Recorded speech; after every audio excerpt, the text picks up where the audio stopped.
आज हम यानी अगली कविता ऑन हिज ब्लाइंडनेस के बारे में बात करना है।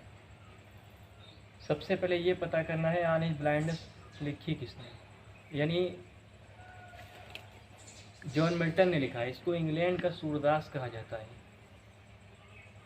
तो जॉन मिल्टन की लाइफ हिस्ट्री के बारे में पता करना है। जॉन मिल्टन का जन्म 1608 में इंग्लैंड में हुआ था।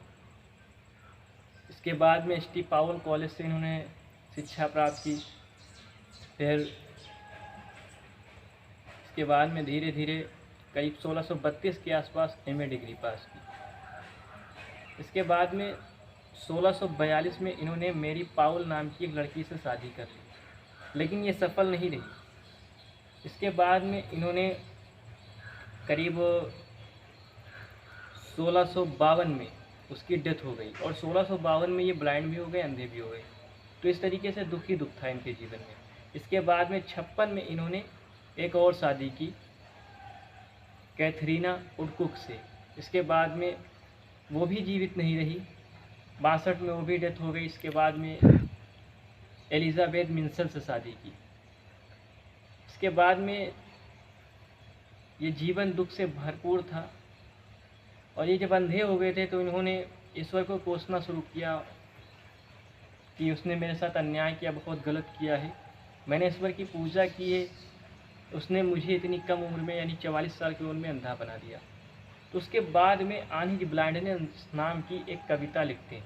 वास्तव में ऑन हिज ब्लाइंडनेस ये कविता नहीं मानी जा रही, ये एक शिकायत है। ये कंप्लेन कर रहे हैं ईश्वर से कि उसने मुझे इतनी कम उम्र में अंधा बना दिया। तो इसका बैकग्राउंड बताते हैं कि इतना कम उम्र में अंधा बना दिया, फिर भी ये कहते हैं कि नहीं, हमें ईश्वर की पूजा करनी चाहिए। वो जो करता है वो सही ही करता है। यदि हम पूजा नहीं करेंगे तो उस पर कोई प्रभाव नहीं पड़ता है। उसने बहुत से दूत बनाए हैं, इसलिए हमें पूजा करनी चाहिए। तो ईश्वर में दृढ़ विश्वास में भी प्रेरित करते हैं। तो सबसे पहले ध्यान देना है, पोएम स्टार्ट की जा रही है। When I consider how my life is spent here of my days in the world wide, and that talent which is that to hide knows me useless, how my soul more bent to serve there with my maker and present a last returning child। यानी यहाँ पे कहते हैं when means जब आई मैं consider विचार करता हूँ, ईयर ऑफ माई डेज 44 साल की उम्र में, वर्ल्ड वाइड संसार से यानी विशाल संसार से, टैलेंट योग्यता ज्ञान बुद्धि कविता करने की शक्ति साहस, which is death to hide मरने के बाद समाप्त हो जाना, और लॉस पड़ा हुआ हूँ मोर बेंट ईश्वर की पूजा के लिए प्रेरित करना।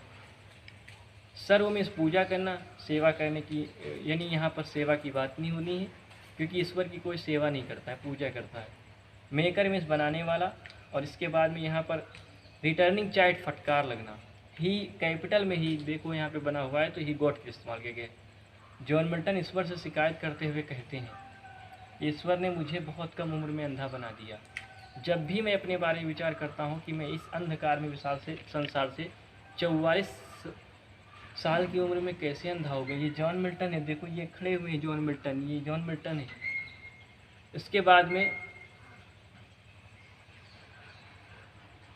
जॉन मिल्टन कहते हैं, यदि मैं पूजा न कर सका तो जो मेरे पास जो ईश्वर ने मुझे ज्ञान विद्या दी है, तो मेरे मरने के बाद वो मेरे साथ हमेशा के लिए यहाँ से खत्म हो जाएगा।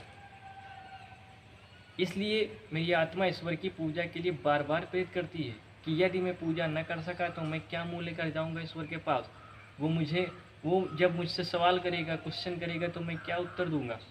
इसलिए मुझे पूजा करनी चाहिए, जबकि मैंने जीवन भर पूजा की है। मेरे जीवन का लेखा जोखा उपलब्ध है, देख सकते हो, मैंने जीवन भर पूजा की है।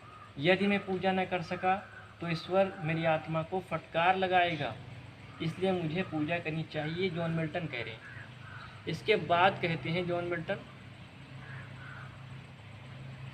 Doth exact day labour light denied, I fondly ask but patience to prevent that murmur soon replies, God doth not need either man work either is one gift where is mild yoke. यानी यहाँ पे कहते हैं, यानी John Milton कहते हैं, यानी अपने आप में कहते हैं कि मैंने इतनी दिन पूजा नहीं की, अगर मैं पूजा करूं तो स्वीकार करे ना करे, इसकी बात कह रहे हैं। एग्जैक्ट मीन्स होता है आशा, डथ मीन्स क्या कहना है, लाइट डिनाइट अंधे कवि से, हांडली मूर्खतापूर्ण पेशेंस धैर्य प्रिवेंट रोकता है।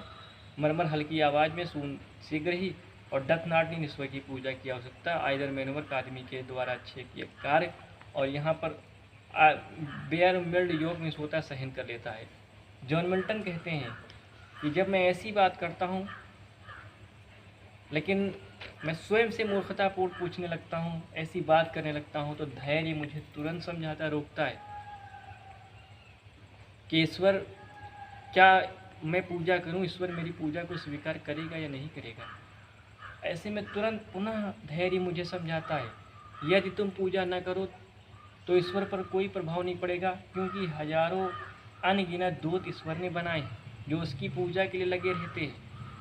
वो उसकी पूजा करते हैं, जो व्यक्ति उसकी पूजा करता है वही व्यक्ति उसके सबसे करीब होता है। इसके बाद जो लास्ट स्टेंजा है वो बाइबल से ली गई है, इसको ध्यान से ध्यान करना है। यहाँ पर कह रहा है कि उसकी अवस्थाएं राजाओं की तरह होती, यानी कह रहे हैं he stayed kingly 1000 and breathing speed and possible land and ocean without rest they also serve stand and wait. यहाँ पे कहते हैं स्टेट, यानी कह रहे हैं कि जो ईश्वर होता है उसकी स्थिति राजा की तरह होती है। जिस प्रकार से ये राजा है, यहाँ पे मंत्री खड़े हुए हैं, उसके आदेश को तुरंत फॉलो करने के लिए तैयार हो रहे हैं। तो यहाँ पर उसी तरीके से जो ईश्वर होता है उसकी अवस्थाएं भी इसी तरीके से हैं, यानी स्टेट किंगली राजाओं की तरह बिडिंग आदेश और पोस्टिवर पहुँचाना, लैंड स्थल ज़मीन और स्टैंड वेट खड़े रहते हैं।